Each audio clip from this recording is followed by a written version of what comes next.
adopt a system say they are very aggressive to some extent. If you might be 3-4 years was street or your sponsor, their sponsor and robber or near Juma into Crown Kojis Canaba, the manner no be the Batakarim, no their ship, no the house, begging profession and one bay. Ultimate money and saying, I said, to some extent, say almost Tavon Crown, a crown one first come on. Almost be an assassin, a man who would be an assassin. A man, oh yes. I was here on Ghana TV. You will be on Friday, 16th May. This month, Ghana Immigration Service now omochiche street beggars. No more da circle interchanges. Nasi any omo enye omama anas omo Ghanaians omo free baby to say Niger any other neighboring countries. No omochiche omo over 2,000 street beggars. As you see, omo do omo ewo Ghana Immigration Headquarters. Neno ena nipa bebre ebusa na chichi omo no bedom de omako na hefa mpo ena ya omofa na omabagana eni nsem bebre nipa bebre ebusa. Farouk Al Wahab, the international diplomatic consultant, wachechim. First of all, obiano obitmaka say ECOWAS protocols Ghana yana agency obe withdraw basically no omnyina free Niger Sahel region. Na baby sa particular type when a tribe room free buzu for no very far north of the Niger Republic. Udu ifi Agadas Eko Arlet Eko Asamaka Eko Kokudu Janet Ahaga Plateau naso Algeria border nano. What they do ni say it drew summertime. I have said a real start Hamatana. It is so difficult to live in that terrain. Now, Oman Kasa Krum from Niger. Omofoka, if you Krum. Now, Omo ba baby to say Krokesium Agadas. Omo free Agadas Aba Nyamea. Omo Pamom. They stop them and send them back. Into what they do, they say, they smuggle themselves even to get to Nyami. No Finyami Ria, and Woma tries to ombe scale asa dodgy. I Finyami, Ediaba, Nigeria, Ilila, Esukutu border. Omun Krona or Niger Fukuni Sopron, and a Nigeria side in Ilila. And to Omunya Rilila, Omza Nigeriano, Omkum Phonesis can dosu. And interestingly, Obi Wan also who said, Sani Paul women crown home to come. Mama, they start the journey way back, beginning of the year. Ebia Sima Omoba, Obenanti Abba, and then crown so crukra woman. And your woman have nipa bako and be an man and crown. What they do, they say, they do what is called pulling. Pulling, they say, Sabi Wam no say, and what didn't know. Na ukunu ebikwa nenya wankasa sabi ukunu bema no de ne baasi ni kunu ni nua panyin ni kunu ni yakokora na ode ne brother ketwa de na kan ho nti ne brother ketwa na de oba na ba na area si na ho no obi a wo baba ketwa bia endi nkra no omdo mu baba ye adwuma no abesisi skanti do obenya no okwa no aside den wa mabusuafo ni bi. So these people make a journey of about 2 years and a journey about 3 years. All right, yeah. I no my baby. I no moko. First, na Fulani for no and a neighbor. Niger Fulani for no. And first home cycle. If you grab a ha or my waro Ghana for Kuku Square, my integrity system into a memoir. But this particular women are 100 years. And you're so disturbing, said Nigeria. Omaya Homa, Sokoto, Mina, Kaduna, and to Oma Fi say, Oko Nigeria Mosque, Friday, Omumaya more than 10,000. But Omun Timin Contianas, Omunyes Canintino, they see, say, Ghana, any country on the west coast, or free Nigeria, Togo, Omon Shema Omu, and Benin, Omon Shema, Omon Jackson, on first Canema, the ones who are GSA or this Canman, the BBT, Benin was any more gift. And at Togolese forms so mom gift. And the only country I enter free Ghana. And do border. Why should you pay 50? Umga no woman as a familiar. oni ID card oni bibia border baby obia no obewura ochina uni baby kwa na de na koda so they enter na mumu say aflawo car ben and a driver be oti you bet makase or for car and I said driver obi an so omtikem and to be car say aflawo the next bigger town catchy omitimata catchy 2 months we are catchy o man nanti anajo waba ebi asoga kope anadabala no abese ebi 2 months on fa ho obefi soga kope no aba ebi a your friend is saying at that junction obeye sa na keso o head to Accra o me di Accra bi at 4-5 months no ko obitima kokumase entomba ko sa ko rub back to Burkina no mafa hoko it be 2 years it be 3 years they don't hold anything they call them from paperless immigrants and it's only a paperless immigrants here.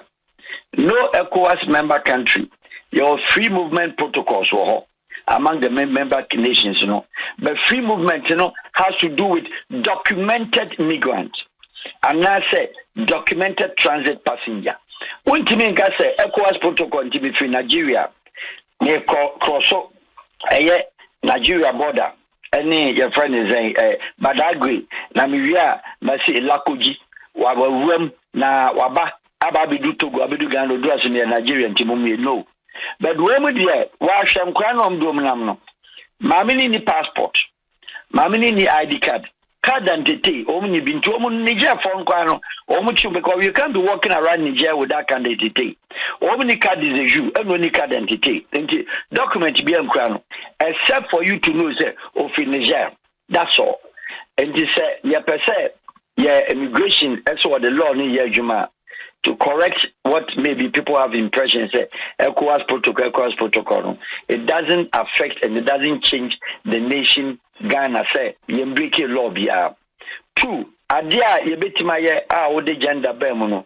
We only have to find out say immigration handling of them no should be under a humane atmosphere. And now say omucho miese bia ye de yini abu omu Cote d'Ivoire there or handle omu very rude and crudeness and into Cote d'Ivoire omu nkoho and it's a Cote d'Ivoire chuma and cranketwan omu mame omu papa na omu de omu ntade ahihwe omu no achechire ade abom saa ntibia nipa be 1000 na omu machi omu and that kind of handling no Cote d'Ivoire and then also Cote d'Ivoire kwine with that identity card and kwine Central District of De Plateau. They will not allow you to come to that enclave but the say Oma South Ministries baby.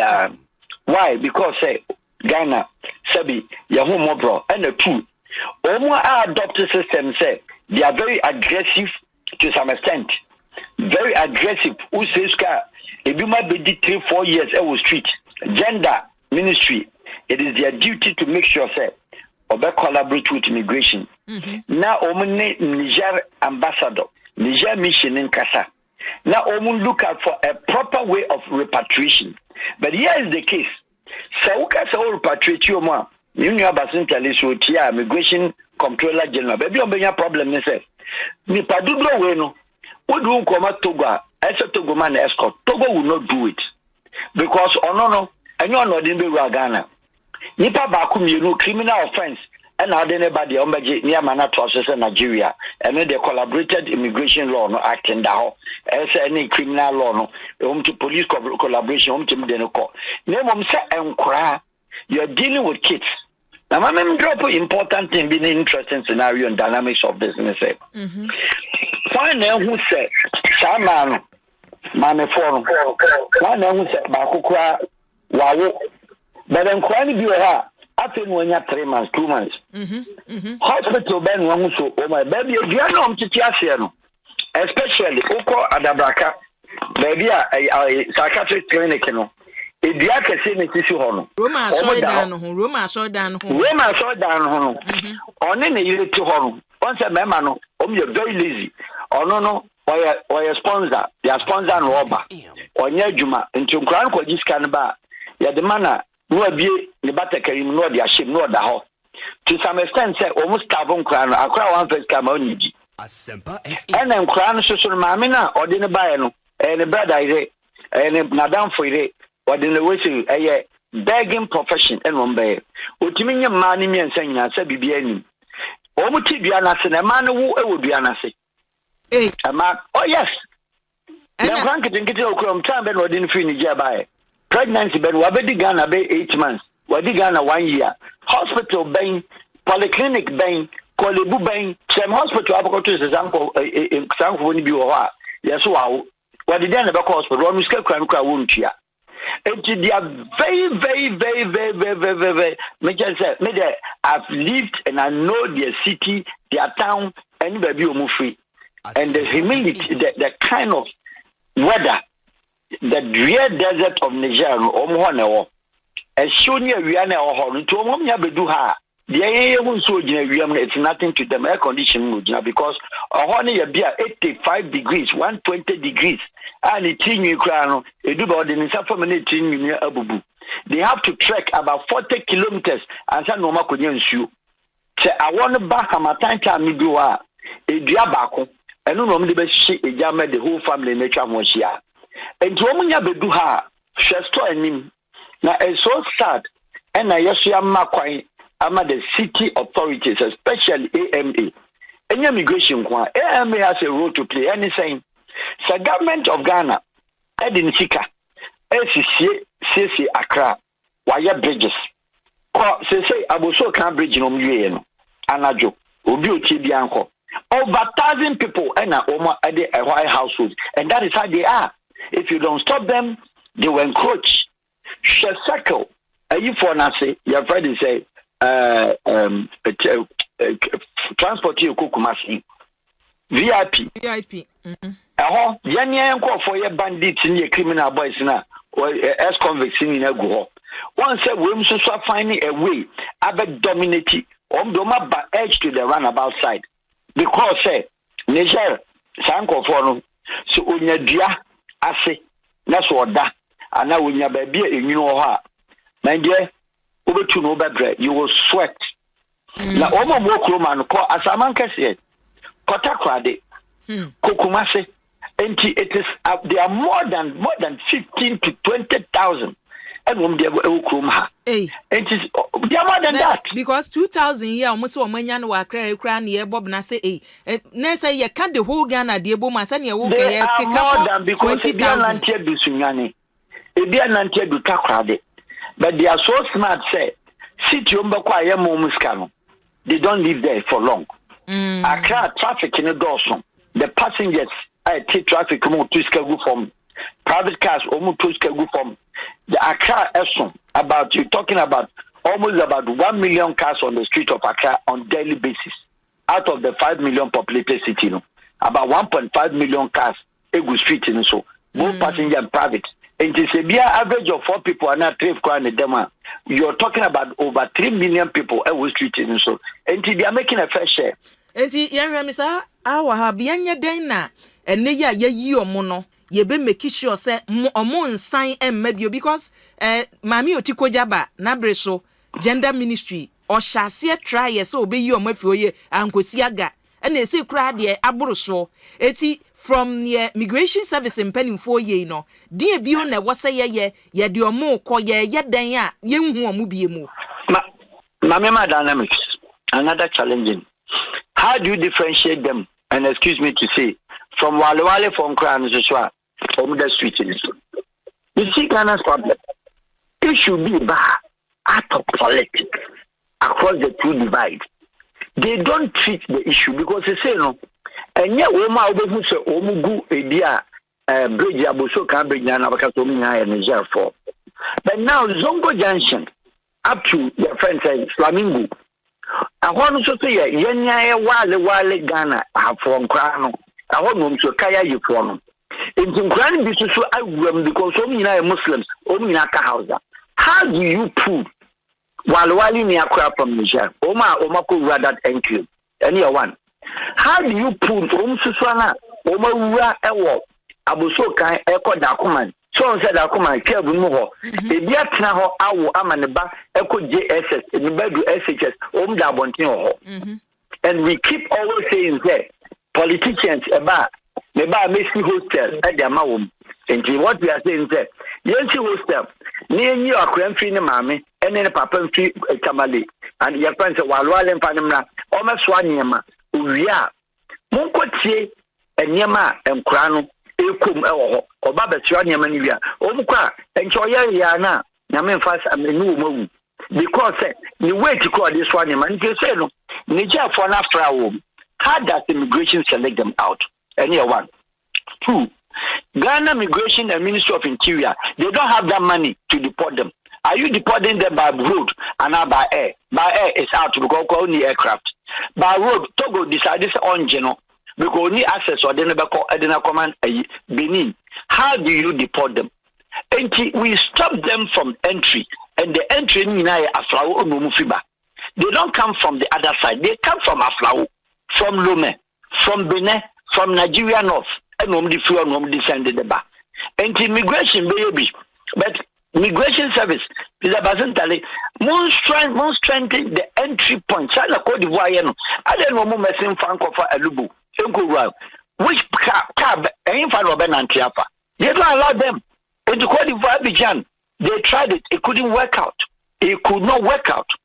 And I said, from said Wakano, but the conflict and the difficulty is the two scenarios. Sikabe na aden bako say awache no. Can you feed them? So when feeding I want a United Nations protocols now can was them nebem. So I detain what depriving in the right of movement. How do you feed them? Can immigration feed 2,000 people a day? The answer is no. Where would you keep them? Udomko Independence Square. They will mess up the place. In the shelter in transit waiting to deport them. That is also another issue. Holding that the complexity and the flexibility, difficult side of the protocols near Kanwasam. But not say immigration I had asupu and as a wachi womu and as what detain womu. And then because you must have a document before entering Ghana. They don't have whether you are crying up and you crying up, you must have documents. They don't have anything. You no. Mr. Al Wahab no pay ye da wase papa no more. Yes, some of them are. Abusua adwumapa on demand service for na eka say adwumapa on demand for say o pese wodi dwuma bia nkankangana for am obrochire a obehia nipa didi so ya tilers anasa building constructors fashion designers chese auto mechanic bia o pese wodi say dwuma bia ma no obekọ ye app no so na wa download adwumapa on demand service ayesa so obekọ www.adwumapa-on-demand-service eno so obekọ ko hu adwumadi edi nyina ne trimopo nyina ne se ye boawo ema okokofo obi ana wodi dwuma bia nipa a okokofa no esansa wonnim na kira kwan bia nti no to bi kura nipa na gisika wie open here na hu no adwumapa on demand for aba ama sa ha nyina afiri ho esansa obi bia yade be ma so woni dwuma bia ma no ya ye background checks ehu se sa nipa yi onim ne wo ye enye kwanche trefa ni bia wonim de wo ye ene ye fa no edna ma wo na nigisa mba ko omu ne se onipa bia yade be ma wo a odi be di dwuma bia no sabe background no sem anase si ebu afa so pa dia enya di besi na wan so say nim say sabi ko soja mumpo a ye wo military police ono so soja ni ochi soja ni eno me kire mu say eye adwumapa on demand for no ye san so supervisors abre nyina no omko rounds check say adwuma na nipa no de beda ye no sa pepepe ene ye no na say adwumapa on demand de omama adwuma no aye simple se bibi ni ena onte ase ampacho no wafa numbers no aye gusuo no no wafre